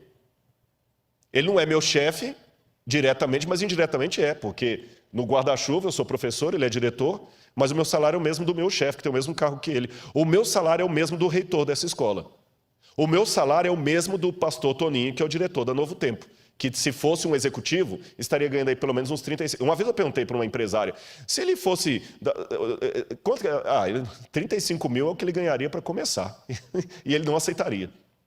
E pode ter certeza, o salário de um pastor está bem longe disso. Então, há problemas financeiros na igreja adventista? Há. Até serem descobertos. Que a hora que é descoberto, o camarada... Entenderam? E eu sou dizimista. Eu posso falar porque eu devolvo meu dízimo. Devolvo meu dízimo e mais ainda, eu tenho a felicidade de dizer que alguns soldos que eu tenho, vai tudo para o NASP, não fica nada no meu bolso. Porque eu assino todos os anos uma declaração de interesse de conflito e quando, por exemplo, eu dou consultoria para um canal de TV, para um documentário, para uma coisa, o que pago não vem para o meu bolso. Eu já assinei e é de bom grado e falo perante todo mundo para ouvir. Eu recebo alguma coisa que vem de outras fontes e não vem para o meu bolso. Vai tudo para o NASP. O NASP faz uma poupançazinha, a gente construiu o Museu de Arqueologia. Eu vivo exclusivamente do salário de professor. Tá bem? E mesmo que houver problemas, eu não sei nadar, mas eu aprendi uma coisa. Se alguém estiver afogando, não pule. Serão 2 mortos ao invés de 1. Se o outro rouba e você, por causa disso, também não devolve o que pertence a Deus, são 2 ladrões que Deus vai cobrar. O que não usou bem os dízimos e você que não devolveu. Agora, a sociedade está entrando ralo abaixo. Se a gente economizasse um pouco em pornografia, jogos de azar e outras coisas mais, e desperdício de comida, nós teríamos dinheiro para saciar a fome no mundo, porque só de desperdício de comida são 750 bilhões de dólares todo ano. É por isso que temos aqueles contrastes. E não venham falar que eu estou com gordofobia. Que agora tudo você tem que tomar cuidado. Estou apenas mostrando o contraste de uns passando fome e outros. Agora consideremos mais alguns textos para eu terminar. Ellen White de novo. O tempo de graça não durará muito mais. Deus está retirando da terra sua mão refreadora. Por longo tempo ele tem falado a homens e mulheres mediante a atuação de seu espírito, mas eles não têm atendido ao seu apelo. Agora está falando ao seu povo por meio de seus juízos. Será que o Covid já não é uma demonstração dos juízos de Deus? Por que a gente tem medo de falar isso? Por que eu acredito que o fogo que caiu em Sodoma e Gomorra é fogo de Deus? Por que eu acredito que as pragas que caíram no Egito é praga de Deus? Por que o Covid? Não fale, por quê? Rodrigo, mas você está me ofendendo, porque o meu pai morreu de Covid. Não, não estou. Sabe por quê? Eu dei o exemplo ontem aqui. Babilônia não veio por acidente de história. Foi Deus que mandou a Babilônia como um juízo sobre Israel. E Daniel, sendo fiel a Deus com seus companheiros, foi parar onde como escravo? Na Babilônia. Então, até que o fechamento da porta da graça aconteça, pessoas fiéis a Deus acabam sendo atingidos pelo juízo de Deus. A única diferença é o seguinte: se Deus permite que um filho, uma filha dele fiel, sofra as consequências do seu juízo antes do fechamento da porta da graça, é para que aquilo sirva de testemunho para outros, da mesma maneira que ele permite o martírio de pessoas que morrem por sua fé.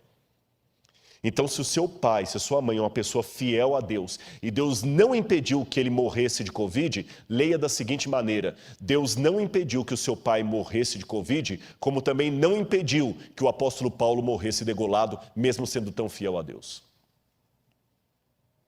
Deus permitiu que o seu pai morresse por causa desse vírus que veio da China, como permitiu que Daniel fosse para a Babilônia. Mas o fato de Daniel sofrer o revés da Babilônia não significa que a Babilônia não era um juízo de Deus sobre o seu povo. Entendeu minha comparação? Ficou esclarecido? Será que o Covid não é mais um dos juízos que Deus está permitindo para nos acordar? Vamos continuar aqui. Olha as pragas do fim. Depois você vai ler em sua casa Apocalipse 16, vai falar das pragas. Mas o que me chama a atenção são duas coisas. Em primeiro lugar, Apocalipse 11, verso 18, fala que é chegado o tempo para destruíres os que destroem a terra. Há 2000 anos Deus falou que o ser humano ia chegar a uma situação de poder destruir a terra. E quando ele vai falar das pragas, Deus coloca as pragas numa linguagem muito interessante. Ele fala que os rios se tornarão como sangue de morto. Como é sangue de morto? É vermelho? Sangue de morto é escuro, é fétido, é quase coagulado. Como estão os rios? Como é que está o Tietê? Como é que está o Pinheiros? Deus falou que o sol ia esquentar sobre o povo. A camada de ozônio agora, efeito estufa. Deus falou que iam vir pestes perniciosas. Olha aí o tanto de doença. Mas, olha o que Ellen White escreveu. As pragas podem ser o megafone de Deus, lembrando de C.S. Lewis. Ela diz, as pragas de Deus já estão caindo sobre a terra, arrebatando os edifícios suntuosos como um sopro do fogo de Deus. Esses juízos não farão que os cristãos professos caiam em si. Deus permite que sobrevenham para que o mundo se acautele e os pecadores temam e tremam diante dele. Um pouquinho das taças da ira de Deus já tem permissão para cair na terra. E o mar é afetado e os elementos da atmosfera. As causas dessas condições incomuns estão sendo investigadas, mas inutilmente. Deus não tem impedido que os poderes das trevas levem avante sua nefanda obra de poluir o ar, uma das fontes da vida e nutrição com miasma fatal. Não somente é afetada a vida vegetal, mas o homem sofre de epidemias. Estas coisas são o resultado de gotas das taças da ira de Deus que estão, presente do indicativo ativo, sendo borrifadas sobre a terra e constituem apenas débeis representações do que ocorrerá no futuro. Interessante que Ellen White escreveu isso em 1891, mas o primeiro livro para falar sobre poluição no mundo só foi publicado na década de 1930 por Rachel Carson, chamado Silent Spring, Primavera Silenciosa. Somente em 1930 foi publicado o primeiro livro do mundo falando de poluição. E Rachel Carson foi ridicularizada pelos cientistas da época. Só que 70 anos antes de Rachel Carson, Ellen White usava pela primeira vez a palavra poluição na natureza. Deixe-me esclarecer uma coisa aqui sobre as pragas. Preste atenção. As pragas de Apocalipse 16 possuem uma assinatura que só Deus pode dar.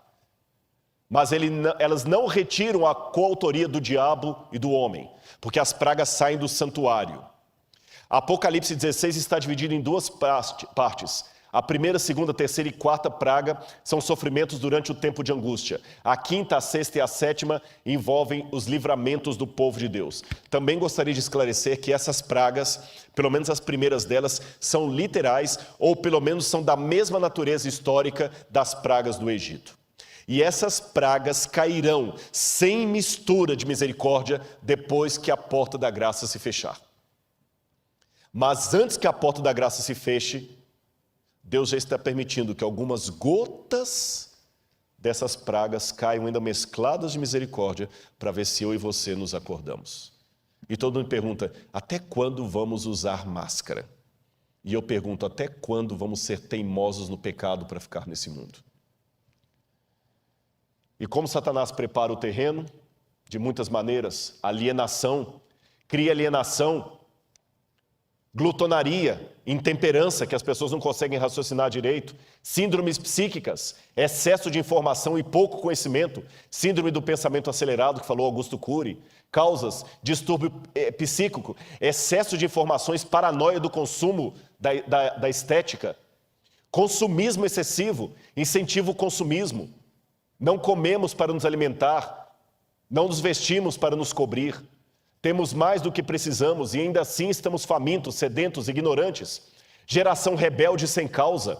Cria uma geração que torna os pais, líderes e mais velhos reféns dos caprichos de uma juventude que não está mais acostumada com frustrações. O medo de ofender não deve ofuscar o dever de falar a verdade. Cria um Jesus apaixonado. Músicas gospel que estão transformando Jesus num adolescente apaixonado. Jesus vive fazendo declarações de amor e implorando a nossa aceitação. Ele não demanda nada, pelo contrário, ele promete tudo se aceitarmos o seu pedido de namoro. Jesus agora é um bobo apaixonado, não mais um Deus querendo nos salvar. Visões unilaterais de Cristo. Não basta dizer coisas bonitinhas sobre Jesus, precisamos acentuar quem ele era, o que ele ensinou. Usam tons agressivos apenas com a tradição da igreja, mas macio com o secularismo, que também é um erro. Vivemos numa troca da ética pela estética. Jesus curou pessoas e perdoou pecados, mas ele também pegou o chicote e mostrou sua ira no templo. Ficar mostrando só o Jesus bonzinho sem o Jesus do chicote não adianta. Sabe, uma igreja às vezes que torna pessoas muito apáticas, legalistas ou apenas emocionalistas. Crise externa, crise interna. Para a sabedoria humana, tudo isto agora parece impossível, mas ao ser retirado dos homens o Espírito de Deus, o qual tem o poder de reprimi-los, e ao ficarem eles sob o governo de Satanás, que odeia os preceitos divinos, hão de acontecer coisas estranhas. Quando o tremor e o amor de Deus são removidos, o coração pode se tornar muito cruel. E eu termino apenas colocando para vocês um pensamento aqui de Sigmund Freud, o pai da psicanálise. Freud dizia o seguinte, que o ser humano só é diferente por causa das convenções sociais. Freud dizia, derrube as necessidades de sobrevivência e sexo e afeto, nem sempre afeto é sexo, e o ser humano se tornará completamente um animal. Porque a única coisa que nós temos de nosso é o eros e o thanatos, necessidade de afeto e sobrevivência. Trocando em miúdos, o que Freud quis dizer? Quando você vê uma pessoa toda elegante comendo como um lord inglês, é porque tem comida suficiente para todos. Por isso que ele come bem, mas o outro esfomeado come de qualquer jeito. Mas o Freud dizia que se você tiver apenas um prato de comida para os dois e eles estão famintos, tanto o lord inglês como o sem-teto vão comer desesperadamente como cachorro. Freud dizia, você só não ataca o outro para pegar o prato de comida dele porque tem comida para os dois. Mas se não tiver comida para os dois, quem tiver maior força, leva. Então, segundo Freud, quando nós estivermos em situação de caos, todos nos tornaremos animais irracionais.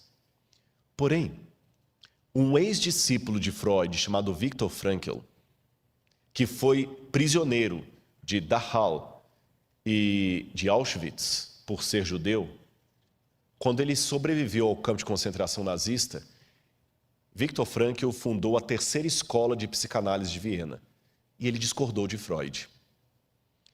Ele disse, o que Freud teorizou sentado nas poltronas de veludo vitorianas, eu vi na prática, porque no campo de concentração tiraram de nós o respeito, tiraram de nós a comida, a proteção, tiraram tudo.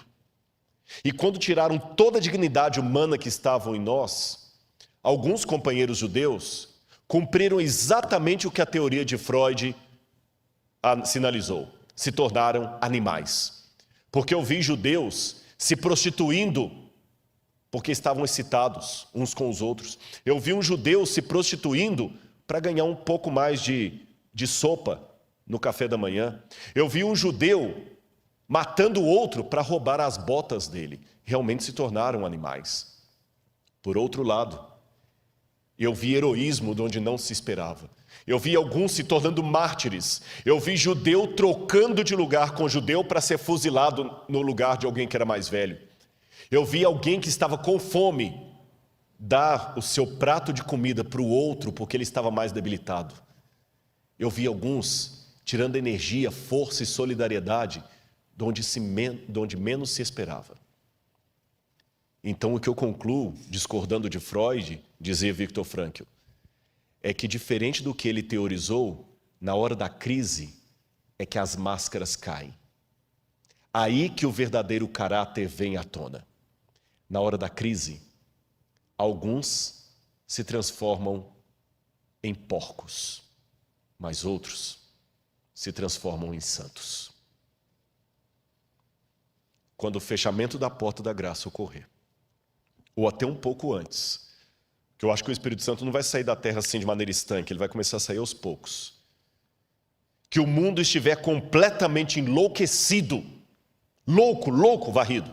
Eles não vão estar tão unidos assim, porque o Apocalipse fala que os 10 chifres vão se unir com a mulher, mas vão odiar a mulher. Então o Irã vai continuar odiando os Estados Unidos, a China vai continuar odiando a França e assim por diante. Os de esquerda vão continuar odiando os de direita, os ateus vão continuar sendo ateus.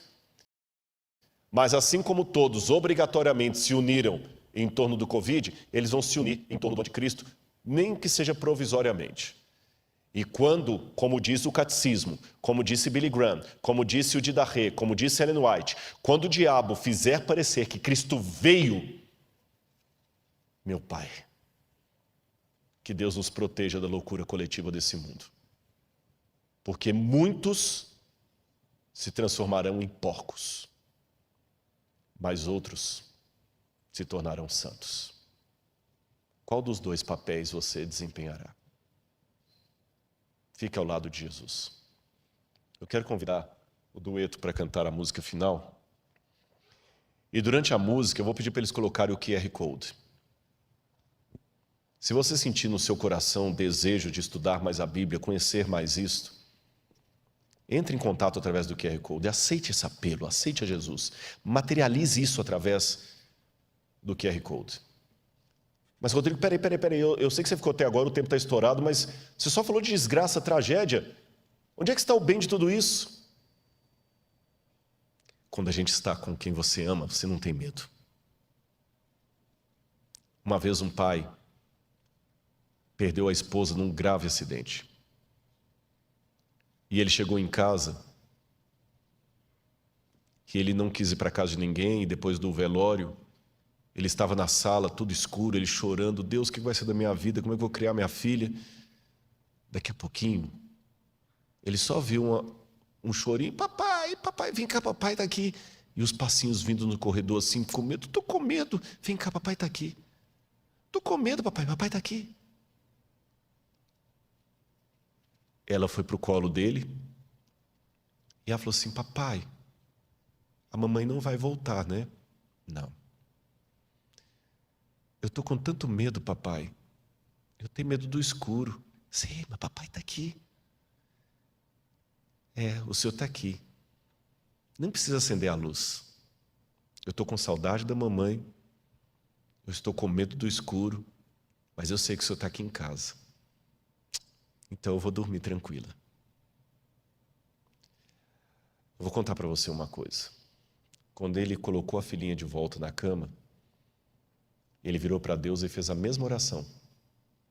Pai, estou com medo, está escuro, eu não posso ver o seu rosto, mas eu sei que o Senhor está aqui. E é essa oração que depois da música eu vou querer fazer com você. Eu estou com medo. Estou com medo. Não pense que é fácil falar as coisas que eu tenho falado aqui. Eu tenho medo de um monte de coisa. Tenho medo da lacração.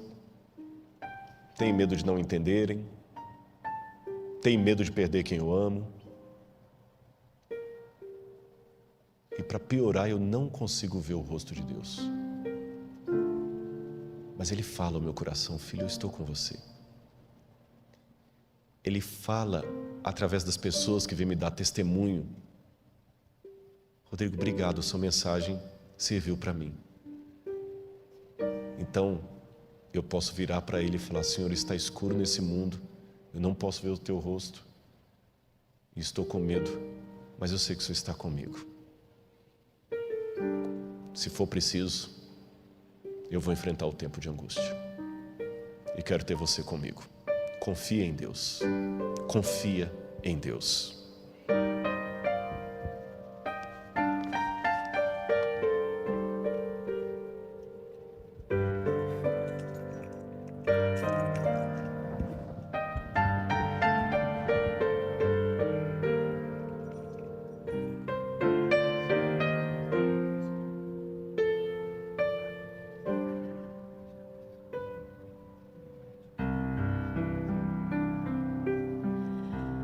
Quando o sol se põe calado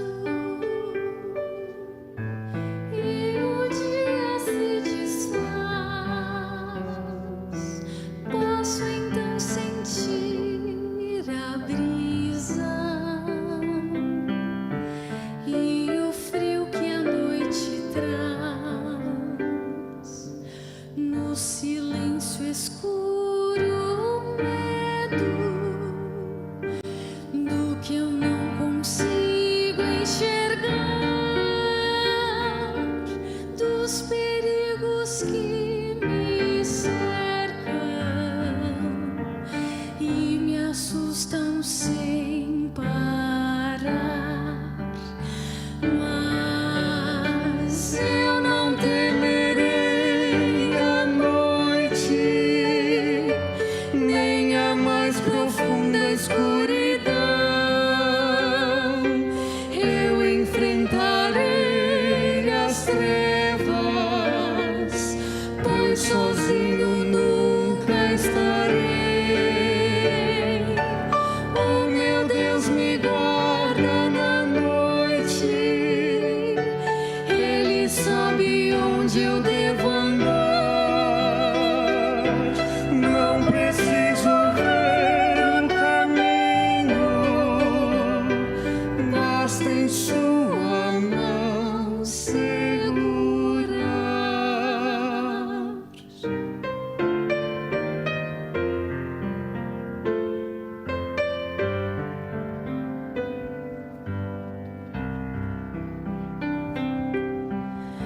Quando o brilho dos meus olhos vai perdendo a sua luz, quando perco a esperança e me esqueço de Jesus, tudo que me resta é angústia. Novamente em trevas estou. Eu me sinto tão sozinho. É que a noite em mim chegou.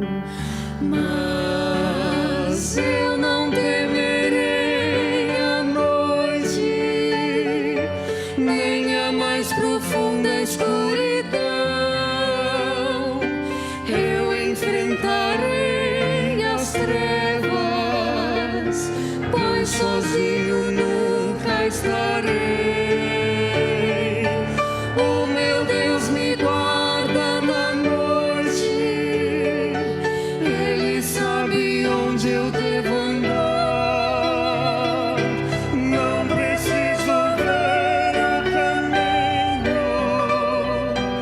basta em sua mão segurar.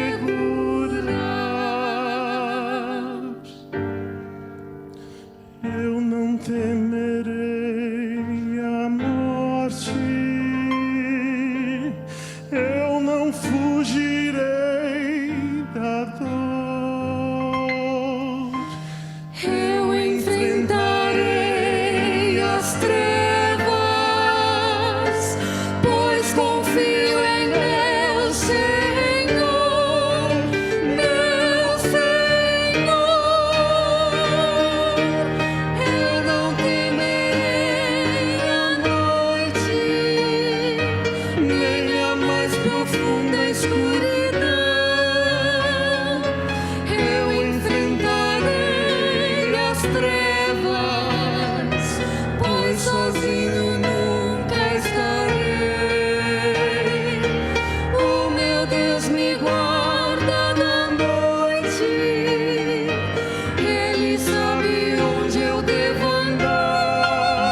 Amém.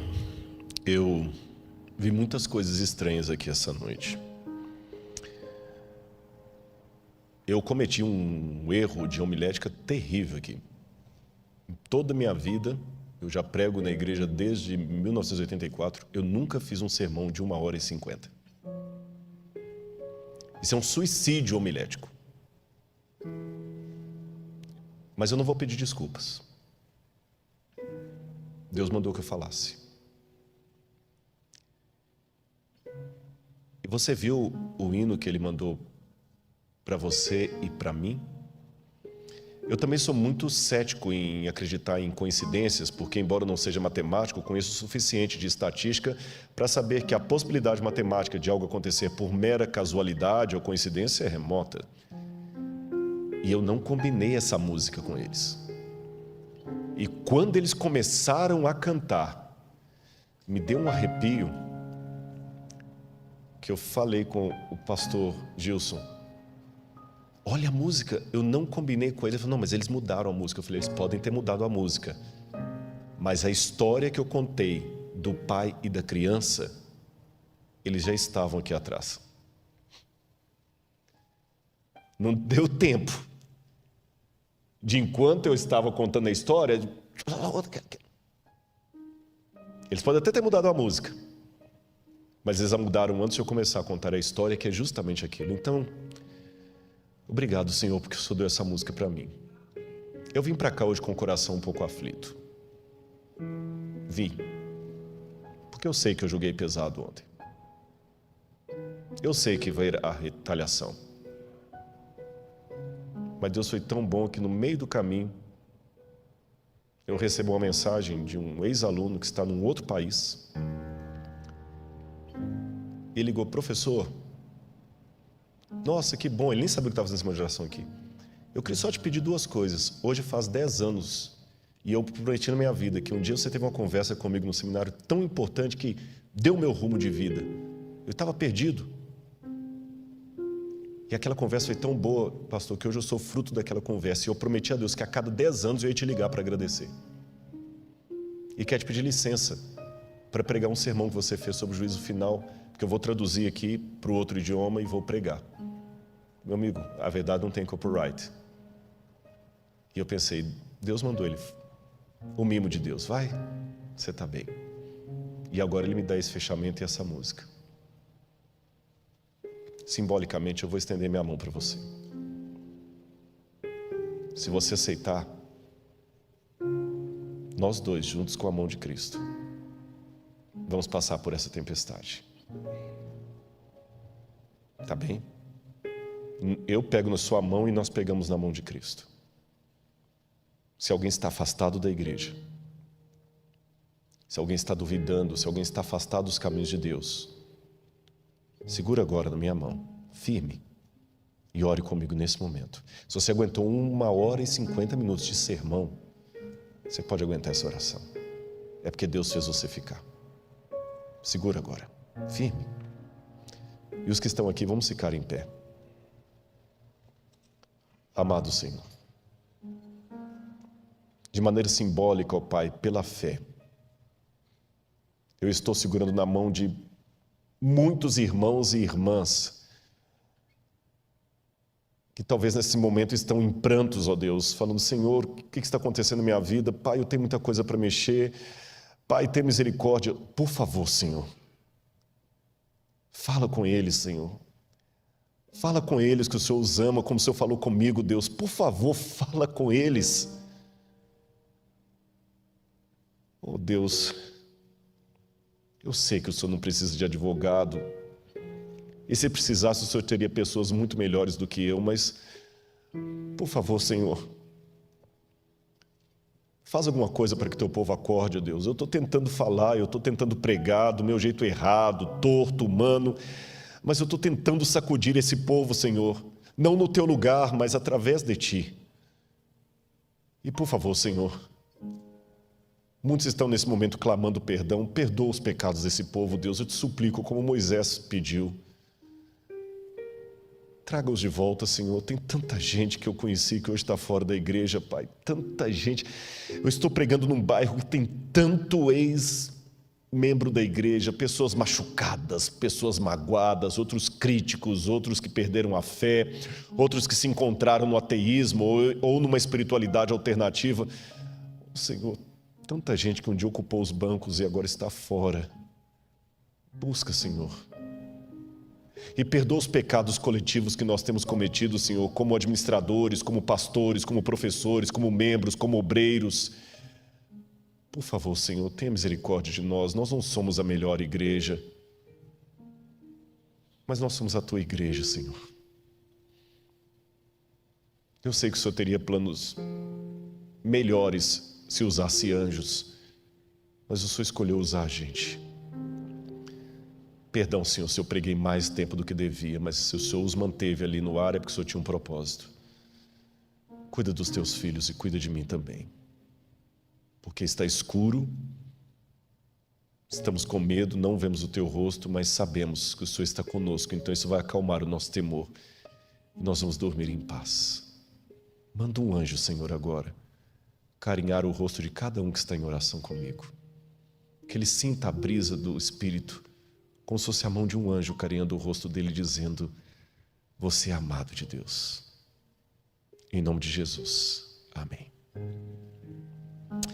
Amanhã eu estarei aqui pela manhã, terminando essa semana com o tema A Ira de Deus, a ira do Cordeiro. Eu gostaria que você participasse conosco ainda que de maneira virtual. E um pedido também do pastor da igreja. A igreja está com uma meta de atingir 100 mil inscritos no canal da igreja, que é uma coisa do bem, e falta poucos milhares. Eu acho que com tantos que estão nos assistindo aqui, 6 mil já resolve. Na verdade, vamos ter muito mais do que isso. Se inscreva no canal, você terá bons alimentos espirituais para a sua vida e sua alma. Que Deus o abençoe.